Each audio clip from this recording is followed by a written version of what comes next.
All right, hi there, everyone. Just to check everyone can hear me at the back and stuff like that, right? Yep, back row, awesome. So first of all, thanks for everyone's time, and thanks to the B-Sides organizers for kind of giving me the opportunity to present today. It's great to be able to give back to a community that supported me for so long when I was here in London.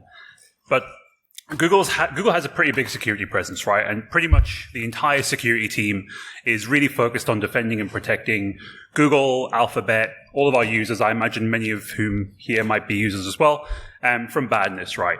And we do this through building technical mitigations and controls into our platforms, our environments, all sorts of stuff that basically mean that they're more resilient to attack.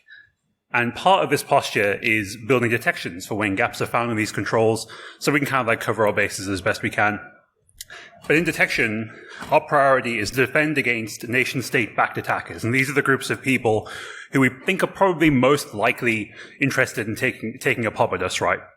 So when we think about defending, we have to think about this problem at a pretty large scale because of the size at which we operate. So today, I'll talk a bit about how we adjust our mindset to basically, work at this kind of scale. But before I get into that, sorry, I need to talk this way. I always talk that way to the slide. For the past 2 and a bit years, I've been a security engineering manager at Google, down under in the land of dinner plate-sized spiders and drop bears in Sydney, Australia. This is in the detection team, and basically as a team, we are the people who comb through the galaxy of haystacks looking for the needle that is badness, right? That's the people that would try and see us fail. But before this, I was actually on the other side of the fence. I was in red teaming for about 8.5 years, both here in London and later on in Sydney. And I haven't quite hung up those shoes for good yet. I still am heavily into like ICS and hardware stuff, so if you're into that as well, please let me know. But to start with a very existential question, why are we all here? And I'm not asking, why are we all watching me talk, right? It's more about, how have we come as an industry to be where we are, where we see today? And how we all gravitated together on a weekend to kind of spend our time at these conferences, right? And a lot of this really unfolds because of events over the past sort of 45 to 50 years. So back in the 1960s, the US government realized that they had a problem on their hands. They had these big computers that, would fill this entire room, but they realized that they were no longer single user devices. They shared resources, they had multiple users using it at the same time, and they realized pretty early on that they had a pretty big problem on their hands, and that was, what if all of these users could see each other's things? That's probably not a good thing. I'm not sure if that was me or not, so apologies if it was. It is me? Okay. Oh, because I'm breathing into the mic. Okay. I'll stand a bit further back, so apologies for that. But by 1972, James Anderson had written a paper on this topic called the Computer Security Technology Planning Study, and he correctly posited in this study that the things we were building couldn't defend themselves.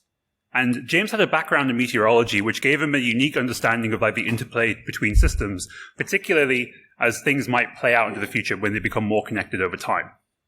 And by the 1980s, he further developed how we needed to start auditing and monitoring what users do on these systems. He wrote another paper, the Computer Security Threat Modeling and Surveillance paper, which described that we needed to audit logs. We had to centralize these logs. We needed people looking at them. And we kind of started describing the kinds of auditing that we needed to do. And this is actually one of the seminal papers that kind of fueled a lot of the careers that we see today. And these are the examples of the kinds of things that these papers that suggest that we do. And each box here represents a topic that turns up in academic literature or commercial products around the time. And the very first thing they suggest that we try is manual analysis. It's literally just looking through audit logs. And shortly after that, we start seeing things like behavioral anomalies come up. This is still pretty early though, but it's looking at answering questions like, what does normal look like? And can we use statistics to determine what normal looks like? And can we use these self-learning expert systems to help us determine what normal looks like? And all of this comes very early in the picture. But by the 1990s, we start to hear things that we hear about today. Data mining, artificial intelligence. We give people user interfaces to do analysis in so they can actually click on stuff wow, nice, clicking on things and make this stuff much easier to find than it would have been seen previously. So conceptually, kind of our ancestors have kind of thought of this stuff already. And by the 2000s, we start to combine a lot of this stuff. We see a real emergence of machine learning and using different algorithmic representations to try and model security problems. And it's pretty interesting to see how all of this stuff progresses, but there's one common theme that all of these technologies have. and that's they are meant to be assistants. They're meant to point a human in a direction. When we are humans, we're out there looking for badness. These technologies are here to assist us in finding that badness. So anyone here who's ever started a SOC can probably relate to this history so far. You start out with a bunch of people looking at logs. And once you figure out what to do with all of this log stuff, you can kind of use assistive technologies to help make this task easier. And when Google first started our SOC, we did exactly that. We hired analysts to effectively stare at logs until we figured out what analysts were good at doing. And we figured out that we had to draw a line between manual investigation and automated investigation. And in some ways, this is almost the original intent behind our careers, according to James Anderson back in the 1980s. So when we read that same literature and we look at the same timeline through a slightly different lens, we see that we've been classified almost. We've been given names and titles, and way back in the 1980s, James Anderson called this the Activity Security Officer, which in many ways is kind of correct today still. We monitor activity with a security lens, and even in the 1980s, this concept is still around. We also start to see words like auditor appear, and the security analyst role was kind of born around the 1980s as well. So this job that we're talking about has been around for a pretty long time. And then we fast forward, we start to see, the security administrator appear, which is a twist on the IT admin. Some of you may be familiar with both of these roles at once, which is, for better or worse, the reality of the world at the moment. And by the late 1990s and 2000s, we invent the SOC. This is collections of all of these people, and working together to try and solve this security problem. And then we invented the term threat hunter, but the work here is relatively similar to some of the other roles that we've already seen. So we kind of, by combining these views, can see that, assisted by technology, the whole principle here is that humans try and find bad things. And that's relatively speaking kind of where we find ourselves today. And you might be asking, hey, why do we keep reinventing this stuff? Why do we keep seeing the same themes emerge over time? And we have a bit of a hypothesis. It might be poorly constructed and might not hold a huge amount of weight, but we have this feeling that every 4 to 5 years or so, something might just not quite be working as we intended to do. We're not detecting what we think we should be, so we basically decide to start anew, and we start with humans. We always start with the analysts in this picture. But analysts need data.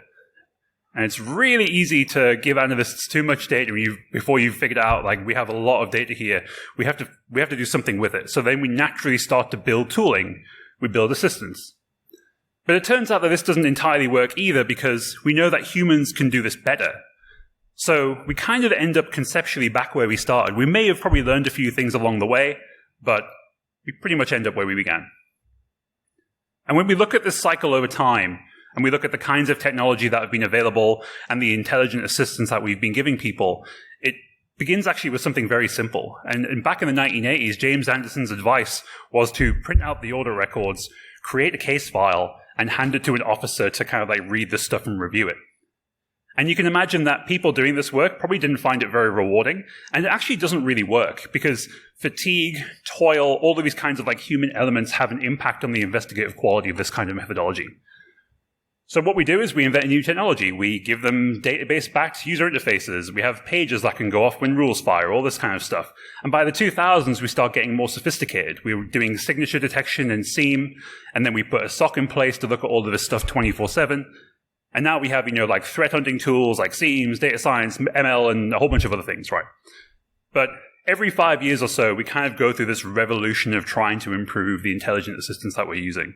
And this kind of results in the somewhat iterative approach that we see here. And yeah, this might sound pretty bleak. It's hey, we every 5 years we kind of end up back where we started. We might have learned a little bit. And sorry for kind of bringing the tone down on the outlook of the security industry. But let's look at the future, right? So the future really holds something quite valuable, I think. And it might sound somewhat controversial with these opinions, but I think by about ultimately 2050, we'll have something in place to solve James Anderson's original problem. And we'll basically have some kind of a system or systems that can defend themselves. They might be either better constructed or self-healing, but they typically won't need humans in the same way that systems need us today. And this means that the systems we have today, where the machines are kind of reliant upon humans to defend them, will become less and less relevant over time. And this kind of is a solution to the original problem that James Anderson outlined in the 1980s. And it's probably going to take a while to get there, but I'm pretty hopeful. We kind of see signs of this already. You may be familiar with the Cyber Grand Challenge held by DARPA. This was building about cyber reasoning systems that actually played in the 2016 DEF CON CTF. The challenge itself was held over the span of about 2 years, and the goal was to build a cyber reasoning system that could detect vulnerabilities, exploit them, and then patch them. And you can kind of think of this in some ways as being a system that can kind of like defend and within reason heal itself. So the real question then is, like, what's the role of the human in this cycle, right?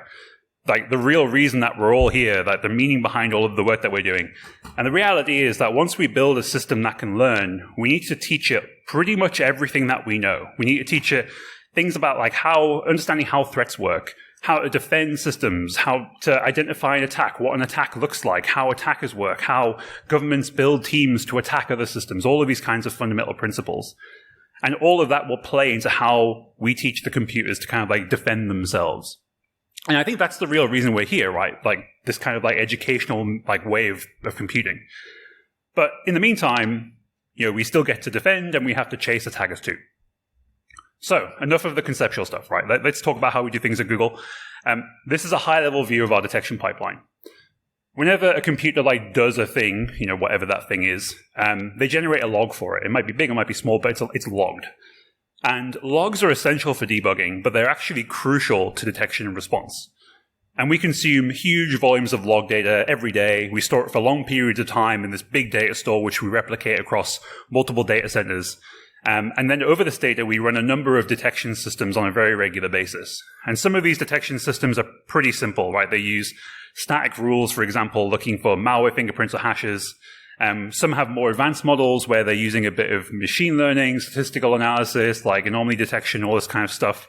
But generally, we use a lot of different tools to comb through this data set looking for indicators of badness.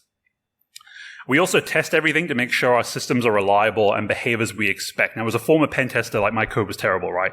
And having joined this more engineering-focused role, unit and end-to-end and integration tests are fantastic. So if you're writing any kind of tooling as a pen tester, like I highly recommend unit testing it. You will thank me later. But anyway, detection systems in this case, generate events, they generate alerts, and these are bundles of data that might be interesting to a human, right? That the human can look at. And about 80% of these events that manage to get to a human are already enriched with everything as an analyst you need to know about the circumstances that led to the event firing. And this is kind of almost in many ways like everything you would need to know to determine whether or not a given event is truly bad or not.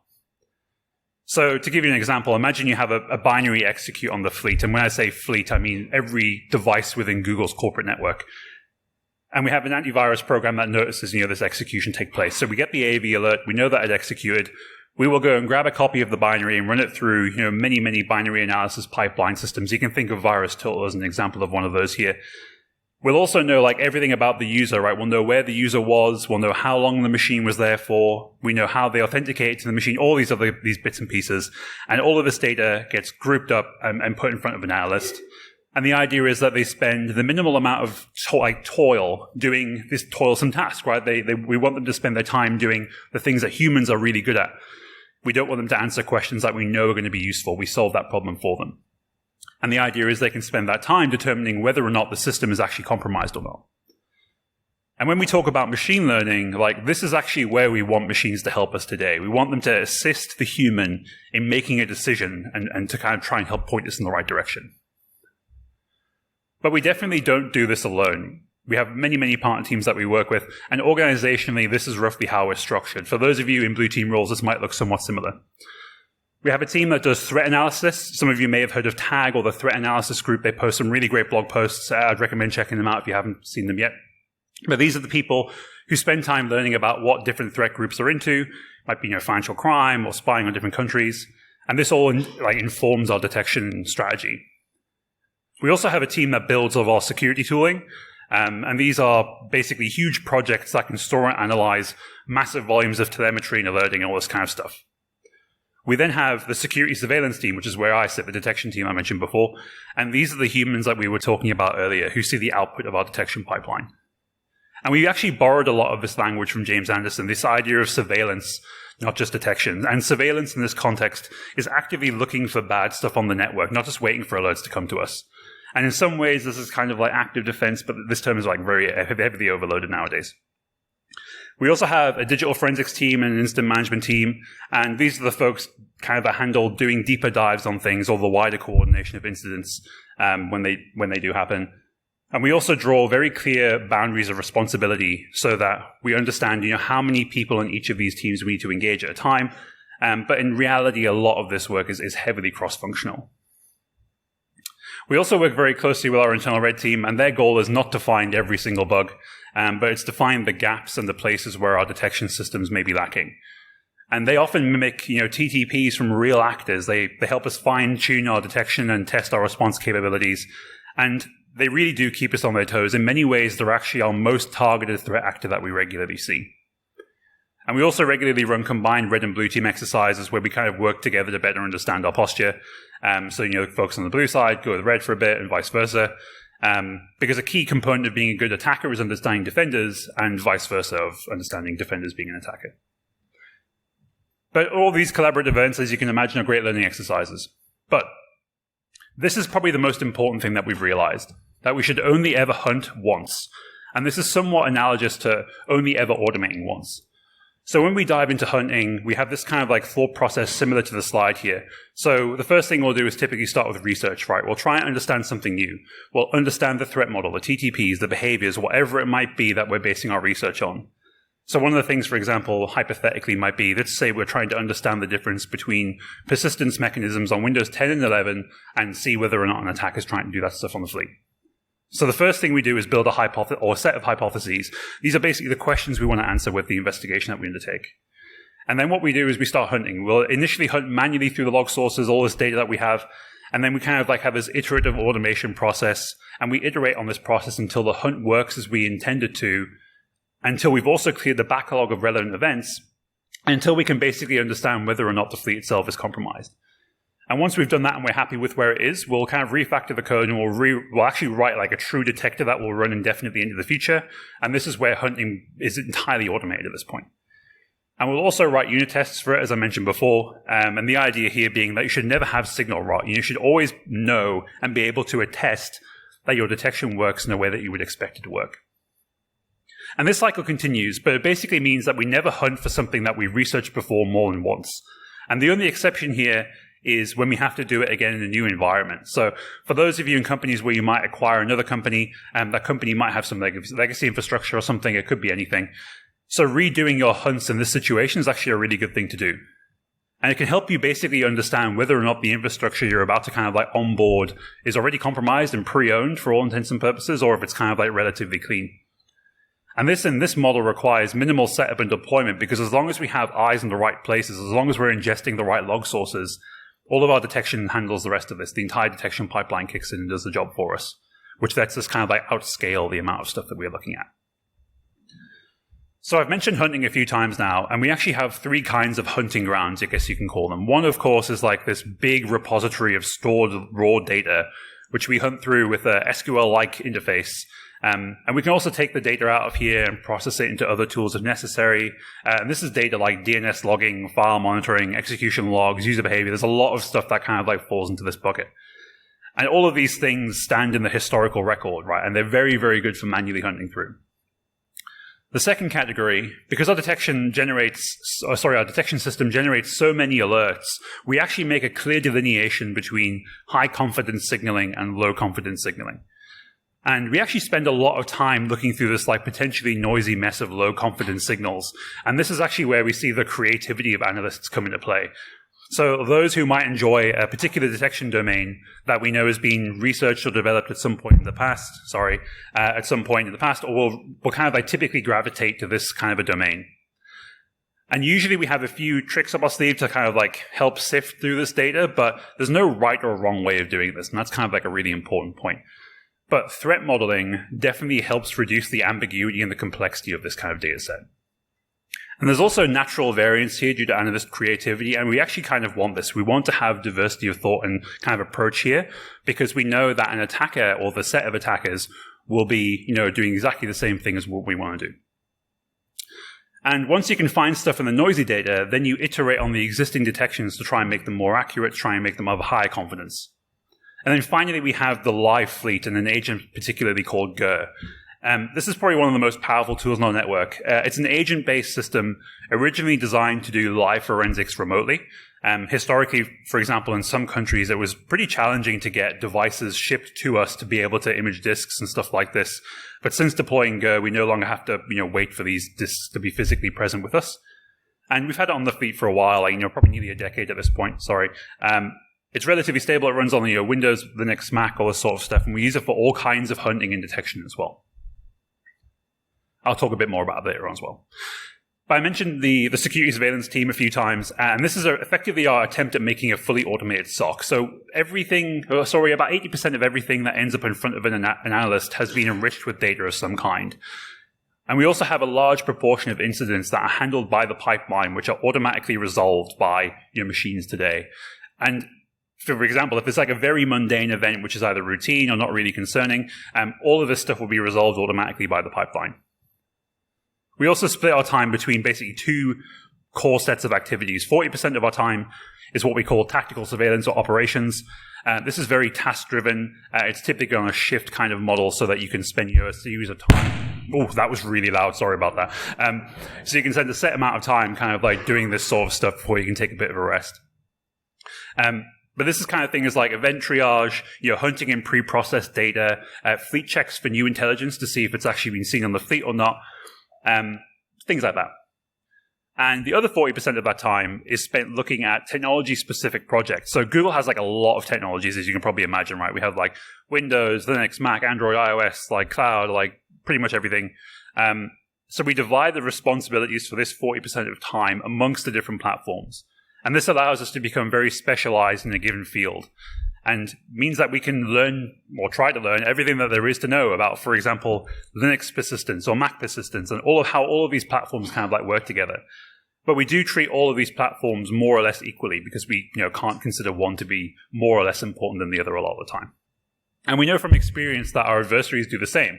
Like they have people who are highly specialized in one particular area. If they need someone to go and, do DLL stuff in Windows, they'll go and get the person to do DLL stuff in Windows. We want to be able to replicate this kind of experience. And we also work significantly on a meta level of things like, automation and testing within that respective field, spending time on how many platforms we have, how they change over time, how many people we need to engineer detection coverage in a specific platform. And this is really all about, determining how much time we set aside to do creative hunting. That's what we want people to do most of the time. And this helps keep us moving forward, helps keep our detection posture kind of advancing. And the key kind of you might be like, hey, well, this is only 80%, and you're right, obviously. The rest of that 20% of time is this kind of like Google-wide sort of thing where you can do projects on other teams, like engage in community work, all kinds of other stuff. So we were looking at about 80% of the time across full-time employee analysts. But this might be easier to visualize with some examples of like the hunting activities we do. So to look at some examples of that raw data set that I mentioned before, and the way that we interface with this is through an SQL-like system that Google invented. It's very much like a tool we actually make publicly available called BigQuery. And BigQuery is really good at tasks like this because it is basically a means of massively parallelizing single query tasks across huge volumes of computing and then aggregating the results back very quickly. And this means that we can search for things like executions of a particular binary or a command string across all of Google Corp, across all time, and we receive the results in like a few seconds, basically. But anyway, when we're hunting, the very first thing that we do is kind of like build a set of hypotheses. So let's look at an example of that. Let's say we have a hypothesis of, okay, we have an attacker using a given domain for command and control. So the very first thing we do is consider, like, what does this look like? Like, what might the attacker do with this domain? What might we see? What kind of threat intelligence do we have to support a specific technique or this specific domain? And then we can compare the DNS requests that are happening and have happened on the Google corporate network, of which we have all of them. We have every DNS request that's ever been issued at Google since about September 2009. We keep all of this. And using this data, we can kind of like find hits to this potentially bad domain. And this is the kind of hunt that we probably do once initially, and then we automate and kind of like, kick it into the pipeline so it does all of this stuff for us. Another example, looking at the live fleet this time using Go, as I mentioned before, there's a few things that we might like to do, particularly when we're trying to onboard a newly acquired environment that we might have just bought, something like that. So the very first thing we'll do is typically deploy, amongst other things, Go. And we have like this basic hypothesis, right? Maybe the attackers, if they were there, left something really common behind that we can find. And this might be, for example, something like an AT or a cron job. So for those of you who may be familiar with this, these kind of tooling used to schedule automated tasks. They're pretty small files. You can collect them across the entire fleet and process them with some code, and basically understand what's been executing as scheduled tasks in this new environment. And then once you have this big data set, you typically start looking at the outliers, because there's obviously like stuff in the noise still, but the outliers are where you really find like the clear signs of badness here. And it's pretty basic, but honestly about 9 out of 10 times it works reasonably well.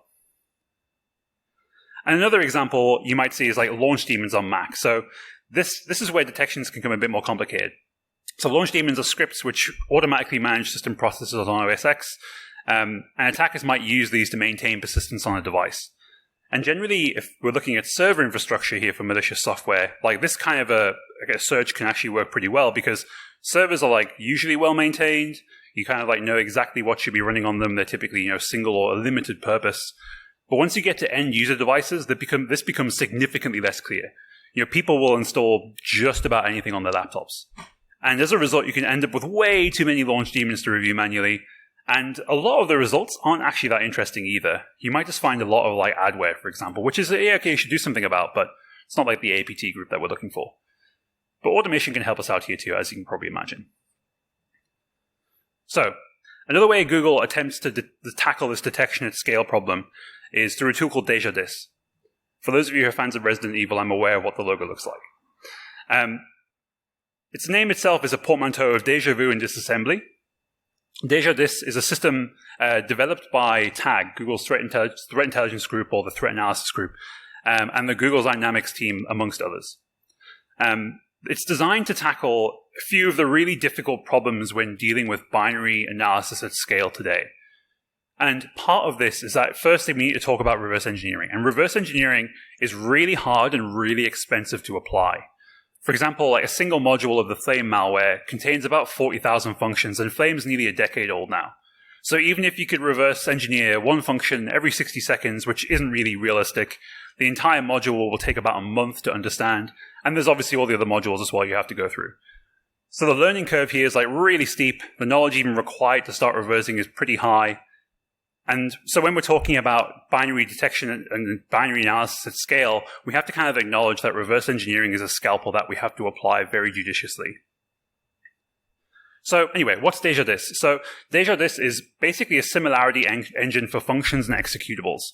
It creates a set of meta information associated with functions, things like function names, like specific attacker techniques, common cryptographic routines, all this kind of stuff. And it's made easily discoverable to any analyst who might need it.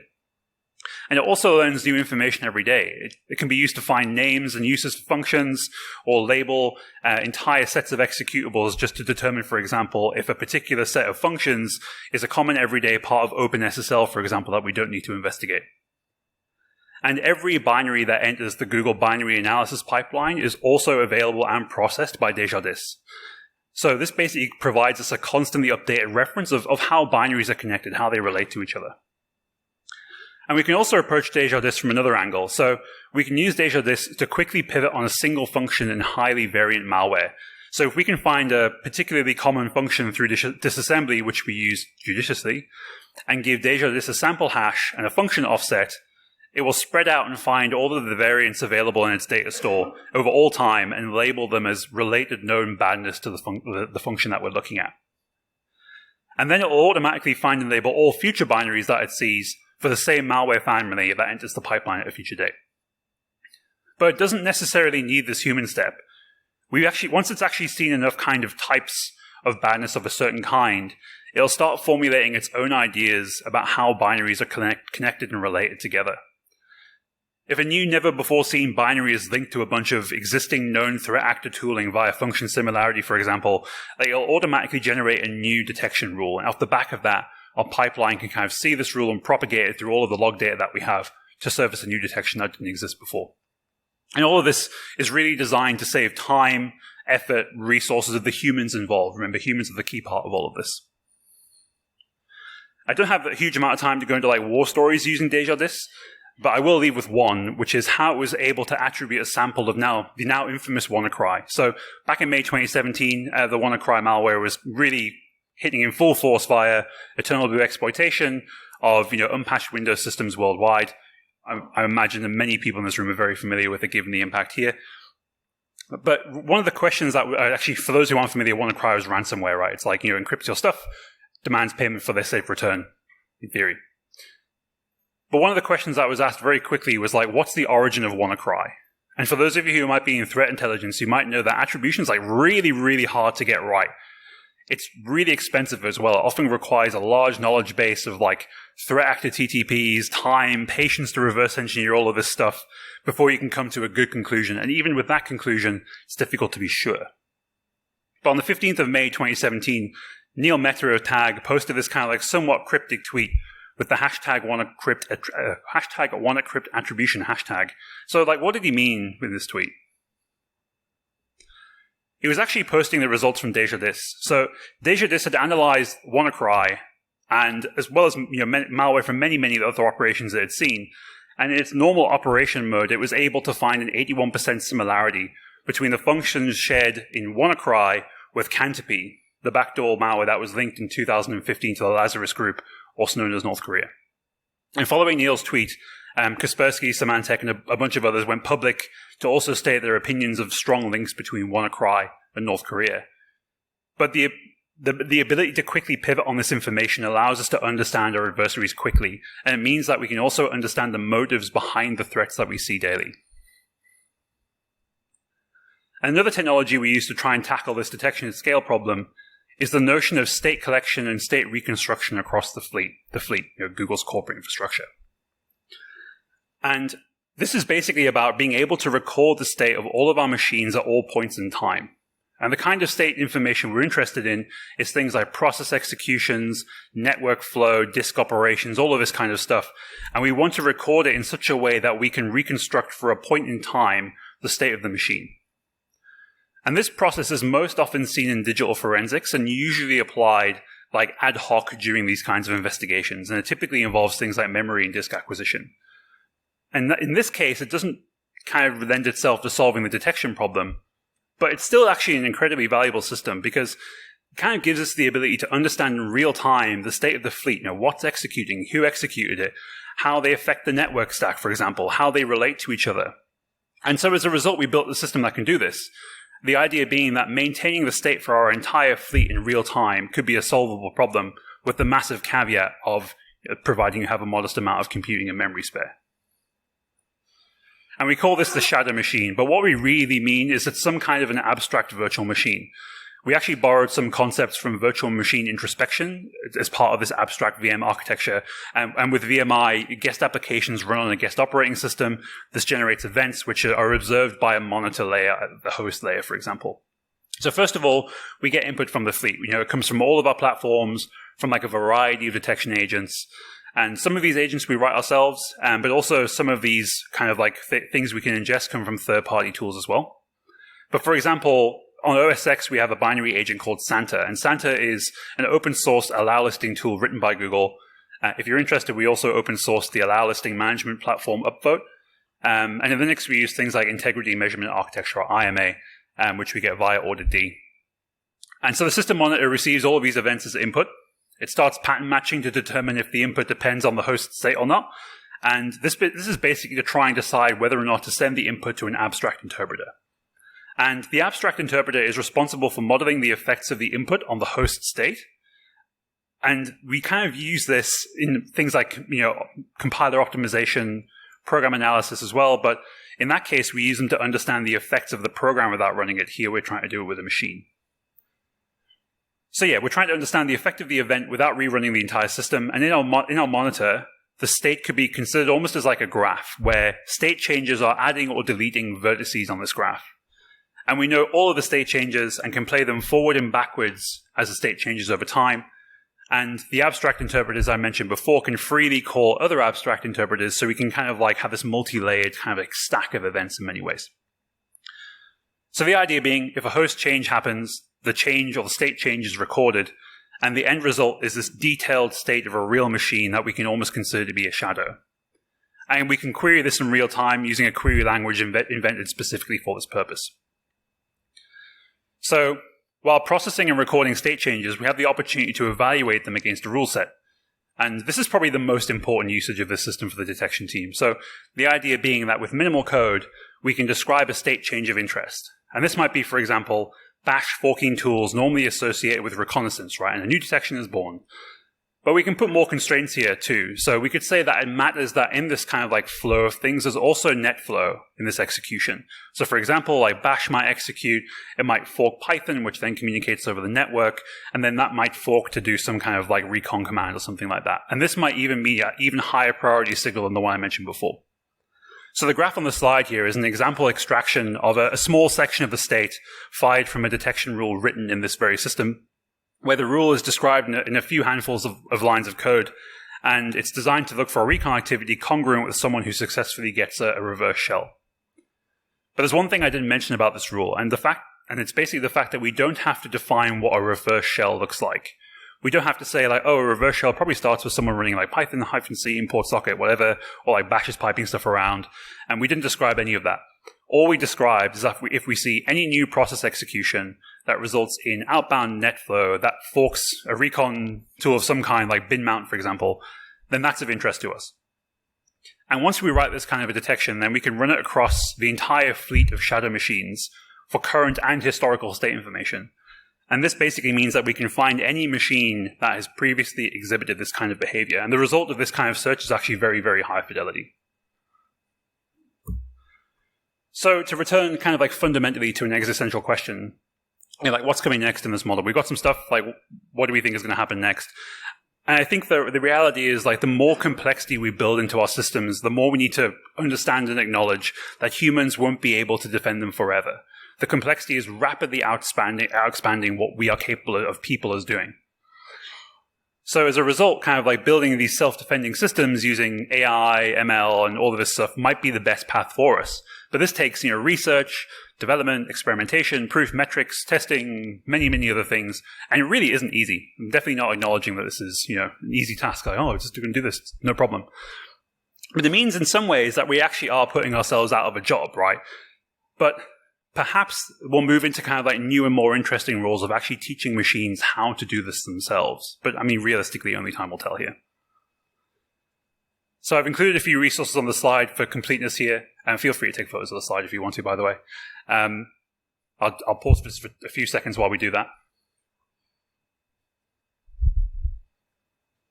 If not, I can like leave the slide at the end, so don't worry about like smashing the camera button. Okay, I'll probably take it down now, so apologies if not. But for those of you who might be interested in finding out more about like the wider security team at Google, I'd really recommend checking out the Hacking Google documentary, which is available on YouTube. It's available at g.co/safety/hackinggoogle, and it actually features many of my colleagues in the partner teams that I mentioned before. But at that point, I think thanks for your time, and I can probably stop for questions. Thanks. Troy. Awesomeness, thank you very much. We'll take some questions. There was a hand here very quickly. Hi. Thank you very much. Cheers, mate. Great talk. Thank you. So the question is, how do you test your detections after they've been rolled out? As in like once they're live in production? Yes. So it's probably partly through unit testing at like each component of the pipeline. That's like using the whatever platform specific thing, like in Golang, for example, just the unit testing languages, libraries in Golang. We also have some systems that can do extended integration testing. So we expect at one end to put something in, 3 or 4 systems down the pipeline, we expect something to come out, and we can do this pretty granularly between each system. I probably can't mention like specifics of how we do it because it's very bespoke, to be honest. But it's like a blend of unit testing and integration testing, and within reason, in some cases, end-to-end. With the idea being we fire an event at one end ourselves using a set of testing rigs, and we see if it propagates all the way out to the queue. Yeah. So the question was, do we do internal red teaming on top of that? We do have an internal red team. It's the offensive security team. They are probably one of the best tests of production detections that we have, to be honest. And we work very closely with them. Like every time we do one exercise, or they do one exercise, we kind of like get their activity log and we go through and see, hey, how much of this did we see? Like, is there things we can improve on? So they're like the real prod test, I guess. But we have all of that other kind of like back testing that supports it as well. Does that answer your question? Awesome. Cheers. Thanks. Yeah. First of all, thank you very much. In one of the earlier slides, you talked through the life cycle. Have a look. This one? Yes. Yep. So you said that you take something as a TTP, you go away and you research it. With the amount of TTPs there are coming out and the rapid changing, how do you decide which ones to prioritize, and do you automate that as well? Yep. Or does that kind of the manual start of it all? That's a good question, because TTPs are unbounded in their growth, right? We probably do a few things. The first is to know whether or not we have threat intelligence to back their usage in the real world. That's probably the most important factor. The second factor of it is whether or not we know between detection and control, like what the current hardening state of a given set of systems that might be targeted by a specific TTP. A lot of this stuff is done semi-manually, but we do have like some way of automating kind of like, what stuff do we see most frequently? We have metrics that can support it. But you're right, it grows unbounded. And that's one of the things like we're currently trying to figure out. It's like, are TTPs a good way of expressing detection, like, or just expressing behavior? Because they're very difficult and they're very granular, which don't always map well. So it's a few things, but threat intelligence definitely heavily informs it as well. Does that answer your question? Awesome. Yep. Great talk, Troy. Thanks. Cheers. My question was around Desjardins and false positives. That's a good question.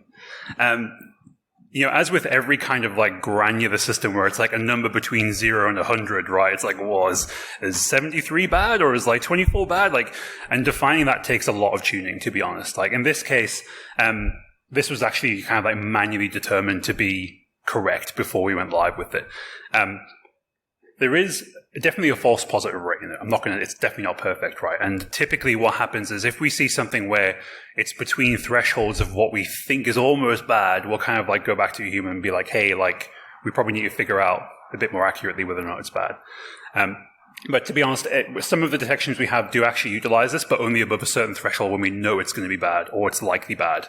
The stuff that's kind of like towards the lower end of badness, we're like, not that convinced, yeah. So it's like combined with a bunch of other stuff as well to make a decision. Does that answer? Yeah? Yep. Microphone. Yeah, thanks for the talk. I'm curious if you could speak to some of the challenges of introducing the AI into environments that you don't control. So it makes sense to me when you're talking about this on your own corporate network, corporate laptops. But Google obviously provides lots of services to users. And I imagine it'd be a lot harder to kind of baseline what normal looks like there when it is a lot more out of your control. Yeah. So actually one big caveat I mentioned here, this is actually only internal focused. So we don't ingest any user information in this model. But you are right. I think a big part of the challenge of AI in this kind of detection problem is determining normal and whether or not you have sufficient data to determine that. So I can't really comment on the user behavior stuff because we don't do like customer data. It's really internal only for Google. But there's a lot of training and a lot of proof. And we've often just been like, hey, this thing just doesn't work. So we just like scrap it, basically. Like it might take us a few months or years to get there, but we're kind of a big believer in not continuing on something if it's not worth continuing on. Does that kind of answer your question?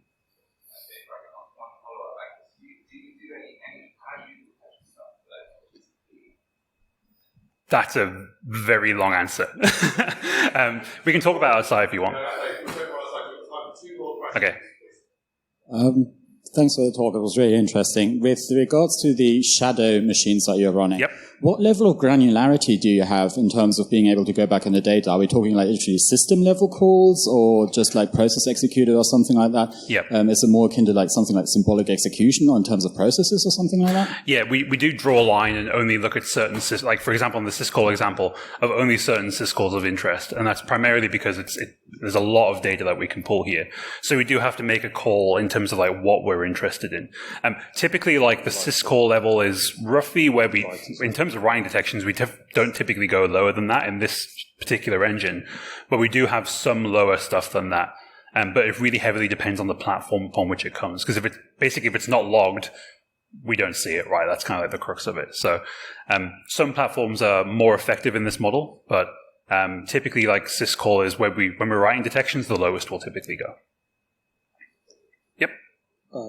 Thank you for the talk. I've got a question about the hypothesis testing. Yep. What do you do, say you made a hypothesis and the hypothesis didn't span out? Do you use the data you collected, or do you just start from scratch and go back to the start? Yeah, I think, like, it's always worth documenting everything that you do, right? And this is basically one of the main reasons for doing it. It's like, you might never realize, like, 2 years down the line, oh, like, we've looked at this before, like, how far did we get there? So even if we go through this hypothesis and get to a point where it's not feasible, we might still have a detection that's in that low confidence signaling base that I mentioned before, that we might be able to combine with other stuff at a later date.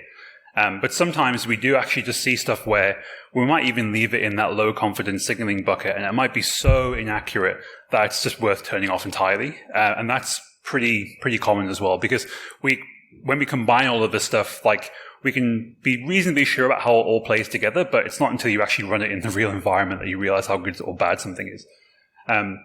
So some stuff we reuse, and part of that is turning it off if it doesn't work. But not all of it is kind of in that bucket at the same time. Is that good? Okay, awesome.